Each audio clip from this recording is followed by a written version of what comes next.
दोस्तों, हम सबको लगता है कि वक्त एक नदी की तरह है जो बह गया, चला गया, लेकिन कुछ रूहें वहीं फंस जाती हैं, अपने बदले और अपने दर्द के साथ। हॉरर के बादशाह विक्रम भट्ट एक बार फिर हमें उसी पुरानी दहशत की गलियों में ले जा रहे हैं, अपनी नई film Haunted 3D ghost of the past के साथ।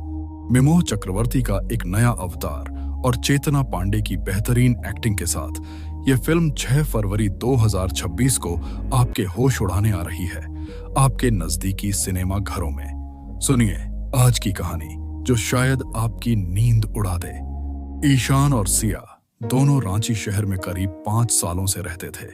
भाग दौड़ की इस जिंदगी से तंग आकर इस बार वैलेंटाइन डे पर कहीं बाहर घूमने का प्लान बनाया। फाइनली उन दोनों ने शिमला जाने का डिसाइड किया। ठंड का मौसम था। वे दोनों शिमला की ओर निकल पड़े।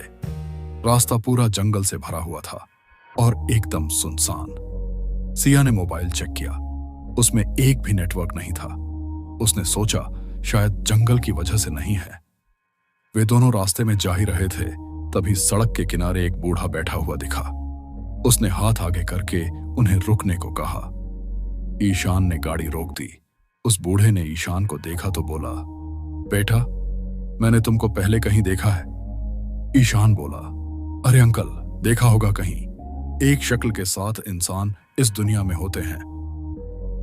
इतना कहकर वो दोनों आगे बढ़ने लगे। ईशान और सिया ने एक सस्ती हवेली बुक की थी, शिमला के बीचों बीच। सिया के लिए यह एक परफेक्ट लोकेशन थी और ईशान के लिए काम से छुट्टी बिताने की जगह। जैसे ही ईशान ने हवेली में प्रवेश किया, वहां तैनात गार्ड ने उसे छोटे सरकार कहकर बुलाया। यह देखकर बहुत अजीब लगा, लेकिन ईशान ने इसे नजरअंदाज किया और अपने कमरे की ओर बढ़ गया।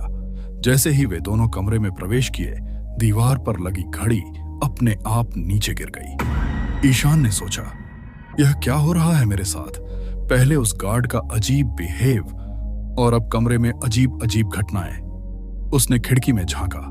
बाहर कोई व्यक्ति दिखाई दिया, मानो ऐसा लग रहा था जैसे वो ईशान को ही देख रहा हो। जैसे ही ईशान पीछे मुड़ा, वो व्यक्ति अचानक उसके सामने आ गया। अंधेरा होने की वजह से उसका चेहरा साफ दिखाई नहीं दे रहा था। तभी ईशान चिल्लाया। सिया दूसरे कमरे से दौड़कर आई और लाइट ऑन की। उसने पूछा, क्या हुआ ईशान, इतना जोर से क्यों चिल्लाए? ईशान बोला, सिया, मैंने किसी परछाई को देखा। सिया ने कहा, ईशान, तुम शायद ज्यादा थक गए हो या फिर तुम्हारे मन का वहम होगा। यहां वैसा कुछ नहीं है।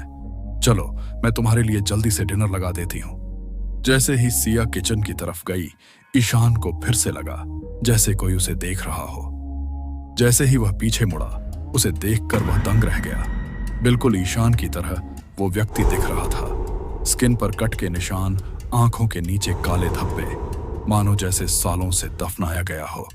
ईशान ने जैसे तैसे उस रात को बिताया। अगली सुबह वो उसी गार्ड के पास गया और उससे पूछने लगा। गार्ड ने बताया, ऐसा कहा जाता है कि इस हवेली के बगीचे में किसी व्यक्ति को दफनाया गया था। उसकी कब्र के ऊपर लाल धागे बांध दिए गए थे ताकि वो कभी आजाद ना हो। लेकिन आपके आने से पहले एक टूरिस्ट ने नशे की हालत में उस धागे को काट दिया। उस दिन के बाद से कई लोगों के साथ ऐसी घटनाएं हो चुकी हैं। यह सुनने के बाद ईशान को पूरी जानकारी जुटाने की जिज्ञासा होने लगी। एक रात जब वह सो रहा था, तब उसे महसूस हुआ जैसे नल खुला हो। वह नल बंद करने के लिए गया, तभी दीवार पर लगी तस्वीर नीचे गिर गई। जब वह उसे फिर से लगाने जा रहा था तो देखा फोटो के पीछे एक डायरी छिपी हुई है। उसने डायरी खोली और पढ़ने लगा। आज से करीब 5 साल पहले इस हवेली में ठाकुर रहा करते थे। उनके 2 बेटे थे। एक सौतेला बेटा जो हमेशा विदेश में रहता था। ठाकुर ने सोचा, अब बड़ा बेटा यहां नहीं रहता तो सारी जमीन छोटे ठाकुर के नाम कर देते हैं। लेकिन न जाने कैसे उसके बड़े बेटे को यह बात पता चल गई। वह विदेश से गांव आ गया और अपने हिस्से की जमीन मांगने लगा, लेकिन ठाकुर ने उसे देने से इनकार कर दिया।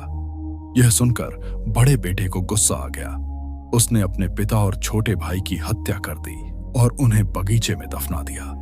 कुछ दिन तक सब कुछ ठीक चलता रहा, लेकिन एक दिन छोटे ठाकुर की आत्मा ने बड़े ठाकुर को मार डाला और उस दिन से यहाँ जो भी आता है वह वापस नहीं जाता। तभी कमरे की लाइट फ्लिकर करने लगी और वो व्यक्ति फिर ईशान के सामने आ गया। वो हंसने लगा। देखते देखते उसने ईशान का गला पकड़ लिया और उसे मार डाला। ईशान की चीख सुनकर सिया भी वहां आ गई। वह ईशान को बचाने की कोशिश करने लगी, लेकिन उस आत्मा ने सिया को जोर से धक्का दिया। सिया दीवार से जा टकराई और उसकी भी मौत हो गई। सुबह पुलिस आई। हवेली में दोनों की बॉडी पड़ी हुई थी और उस दिन से उस हवेली को सील कर दिया गया।